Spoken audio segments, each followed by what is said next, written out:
What's going on, guys? It is Gamers Goon here today with my Bulls wish list for the NBA 2020 draft. This draft's interesting. It's very interesting. It's been a long time. These guys had a lot of time to prepare for this draft. But you know me, I'm a Bulls fan. I got to get you out my list. You saw my mock draft video yesterday, so maybe some of you know who I want.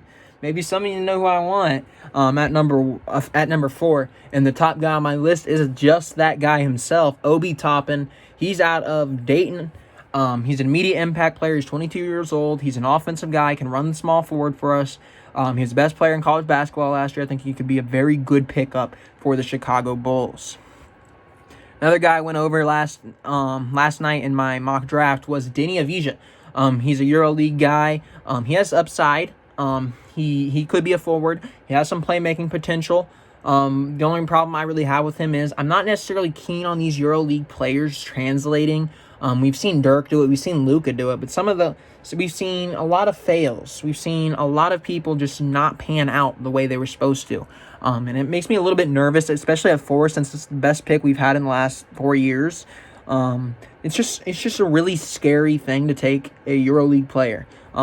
I'm just not comfortable doing it. I want the impact now player, and that is Obi Toppin. But Deni Avdija, I wouldn't be mad about it, but it wouldn't be my top choice. Another guy I wouldn't be mad about, and you guys know me, I've loved praising this dude throughout the entire process. The only problem is we have Lauri Markkanen and we have Wendell, and I think this guy is very similar to Wendell, at least defensively. Offensively, he's a little bit more offensively driven. He's a little bit more athletic than Wendell, but it's Onyeka Okongwu out of University of Southern California. He's a very good power forward slash center. I think he has a very high potential. He's probably the most well-rounded player out of all 3 of them. He can play defense. Obi Toppin has his defensive struggles. He can make blocks and stuff like that, but at times he looks like he doesn't know what's happening. Onyeka Okongwu, he plays team defense. He's a team player. I actually have him as the best center in this draft over James Wiseman. I love Onyeka Okongwu. Can't speak highly enough about this guy. He has a very high floor. I think he has a very high ceiling. This guy is going to be a steal anywhere outside of the top 3. If somebody were to get this guy maybe at, like I projected, pick 6 with Detroit, that you can't walk away feeling upset about that. I don't care if you wanted a LaMelo Ball. Getting Onyeka Okongwu anywhere outside of the top 3 is an absolute steal. I would be happy with him with the Bulls. The only problem is I don't think there's space. Another guy I really like, but the Bulls would need to trade back into the first round, possibly maybe package Lowry with something to get back into the first round, maybe trade down. And that's a guard out of Stanford. It is Tyrell Terry, very smart player, one of the highest basketball IQs out of all the players. He can score. He's a playmaker. He worked on a very... Stanford's not necessarily a good basketball team, but they were solid last year. Obviously, they had De Silva. They had him. It looked up for them. I really do like Tyrell Terry. He's a smart player, like I said. Adding that to a team with Zach LaVine and Kobe White, who are just scoring guys at this point in their careers, could be very interesting. Next, we have Robert Woodard III. He's a good shooter, kind of. He's improved his shooting. He projects to be a good shooter. He shot a decent percentage at the combine. He increased his percentage by 15% last year. He should project to be a good shooter. We don't know if that can remain consistent, though. We don't know if that was a fluke. We don't know, whatever. But if that 3 ball is really there for Robert Woodard, then he could be a steal. He could be a big steal for any team. I said he would go to the Bucks at 24. This guy might even fall into the second round. There's some questions about whether or not he can really shoot. If he falls into the second round and somehow falls at 44, the Bulls would be idiotic not to take this guy. I thought we were dumb for not taking Bol last year. Granted, we took Daniel Gafford. I love Gafford, but I don't see a world where we let Robert Woodard go past us. Tyler Bey, a guy I really like at the end of the first round. He's a very solid, well-rounded player. He might even end up in the second round. He's a lengthy dude, plays both sides of the ball. Could be a very solid role player off the bench for us. Maybe take that Thad Young role. I think he could be very good for us.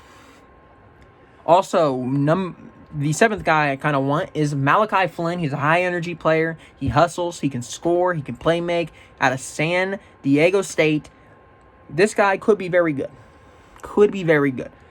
If we get him in the second round, this guy is a steal. He's a hustler. He kind of hits like the Ryan Arcidiacono vibes. Archie, he dives everywhere. Except this guy is better offensively. Could be interesting. With Malachi Flynn. Another guy I want is Isaiah Joe. I want this guy. I praised him in the last video. This dude is a shooter. Bringing him in would be purely just for shooting. He'd be taking the Otto Porter role and flipping it from Otto to him. It'd be Otto Joe, not Automatic anymore. Screw Otto Porter's three-pointer. Isaiah Joe shooting the three in Chicago. Another guy I like, Zeke Naji. Like I said, I think this guy's a steal. I think he is. I think he is a very, very good player. He's a high-energy player. He's coming from a game where he was kind of forced to be the big man. He was kind of forced into a post role. But he does have the three-pointer from back in his youth. He was a shooter at one point in high school. If he can turn that back and he can bring those pieces together and pair it with what we saw with his footwork and his ability in the paint and with his defensive tenacity and with his hustle, Zeke Naji at anywhere could be a steal. This guy is not even projected to be a top 20 pick. But this guy, in my opinion, could be a top 15, top 10 player by the end of his career. I love Zeke Naji. I think he could be it.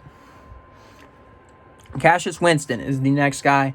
You're bringing in a day one winner. This guy can come in. He can be a backup right away, sit right behind Sato, Kobe, whoever you want it to be. He plays defense. He can score. He makes the big plays. He's been there, done that. He's undersized. He's done all of it. He's heard it all. This guy knows how to win, and that's why you need him on Chicago. We don't have winners.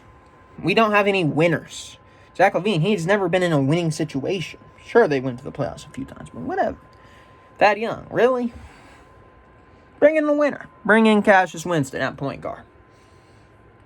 Then we got Daniel Oturu. This is a guy I really liked last year. This dude had a very big leap from his freshman to sophomore year. If this dude can even continue at a steady to even if this dude's a little bit slow at his pace and continues to consistently get better, I can't wait to see what this guy turns out to. His footwork turned into something way better than whatever it was the year before. This guy's scary in the post. He's a little bit undersized. I think he's about, 6'10"? But he can stretch the floor a little bit. I hope if he improves that he ends up in Chicago, because this guy could be something special. Next, we got Peyton Pritchard. He's that Oregon boy. He's just like Malachi Flynn. He's a hustler. He gets the job done. He's high energy. He's willing to make the big plays. He steps up when you need him to. Can't speak highly enough about Peyton Pritchard, but he is a little undersized. He's kind of like Cassius Winston. He's a 4-year guy. Very interesting pickup here if they were to go with it. I don't think they would, but if they did, I wouldn't be opposed. And the last guy on my wish list for the Bulls is Emmanuel Quickley. This guy's a great shooter in the NBA. He projects to be a good shooter. If you get anything less than about 40% from this guy in the NBA, I would consider it a disappointment. This guy should be a shooter in the NBA. That's what he's known for. I don't think he's going to be something crazy in the lottery. I don't see that happening. I think he'll slide because he doesn't necessarily have every attribute about him. He's not a great defender. He's not necessarily the most athletic, but he can shoot. Put him on a team like the Bulls that lacks shooting. Could be very well for him. Could work out very well. But that is my Bulls wish list for this 2020 NBA draft. The mock draft 2.0 will be out later next week, right before the draft. Make sure you go watch mock draft 1.0. But I'll be seeing you guys at mock draft 2.0.